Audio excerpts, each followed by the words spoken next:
Morning, family. Hey, I want to have a real heart-to-heart with you guys today about a topic that is just really needed. Um, Probably one of the most serious topics we can have: insecurities. Insecurities, and how they play a role in our life, whether we know it or not. My mom was left-handed. I was born left-handed. After she passed, I went to go live with my aunt, my dad's youngest sister. And that's where all the indoctrination began, the brainwashing.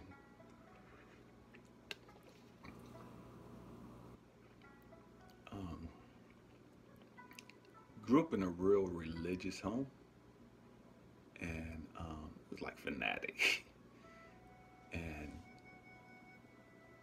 being left-handed was not accepted. That was not cool. Um, but prior to that, being raised in Christianity to the extent of it being fanatic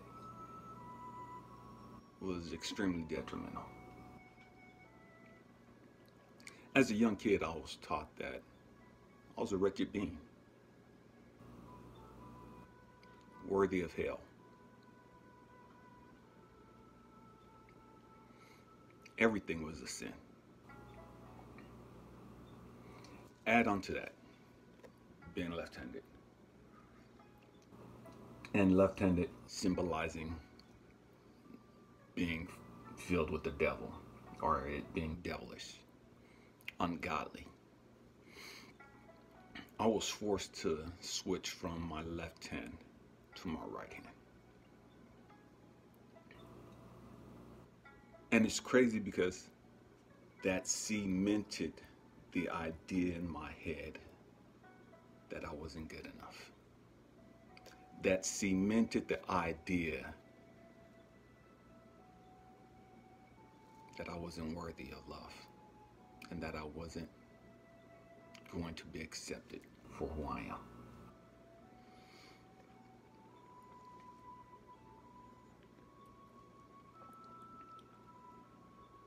I love psychology. I've always had an affinity for psychology. I knew things about psychology that I had never even studied, even as a kid. And I started getting older and studying Freud and Jung and Erik Erikson and Jean Piaget. Over 20 years.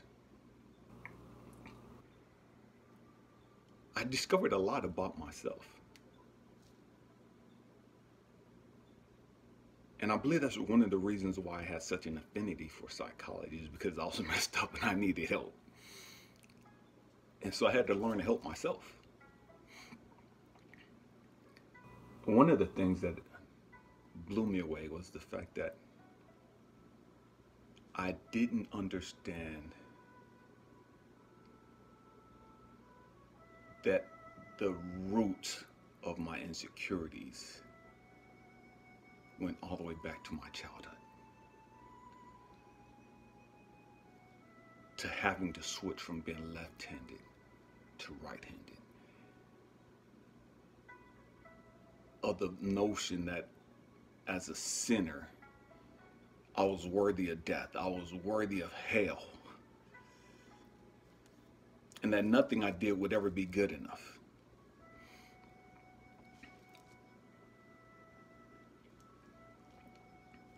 I heard this doctor once say that no one can give you insecurities. Let me say again. No one can give you insecurities. And I thought about that for a while because I thought he was wrong. I was like, how is he a doctor and he missed this, you know? And the more I thought about it,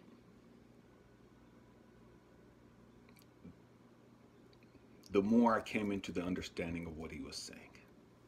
And it was absolutely correct. No one can give you insecurities. What people do is they give us experiences.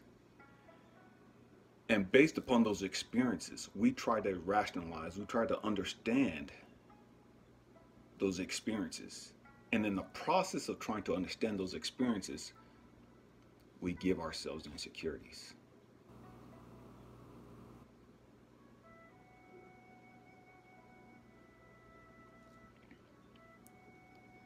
We give ourselves our insecurities based upon the experiences that we have with other people, based upon our failures or our mistakes or whatever. We choose those insecurities as a coping mechanism, as a way of understanding our experiences.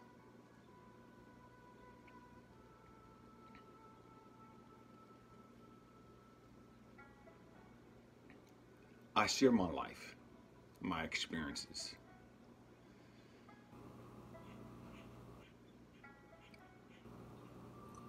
with the hope and intent of helping you understand your life, your experiences. My hope and prayer for you is that you find yourself worthy of love. You have to understand something. Our insecurities are based upon our belief that we're not good enough. All insecurities come from the belief that we're not good enough. All insecurities are fear based.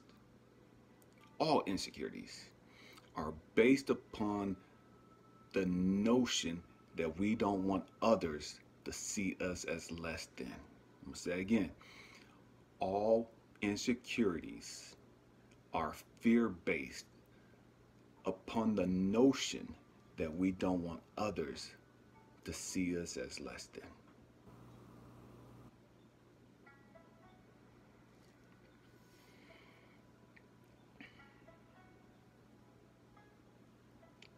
On one of the previous videos, I asked a simple question. And it was a complex question, though.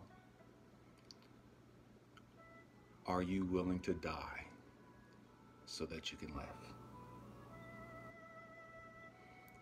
Are you willing to die to those old beliefs so that you can live your best and greatest life?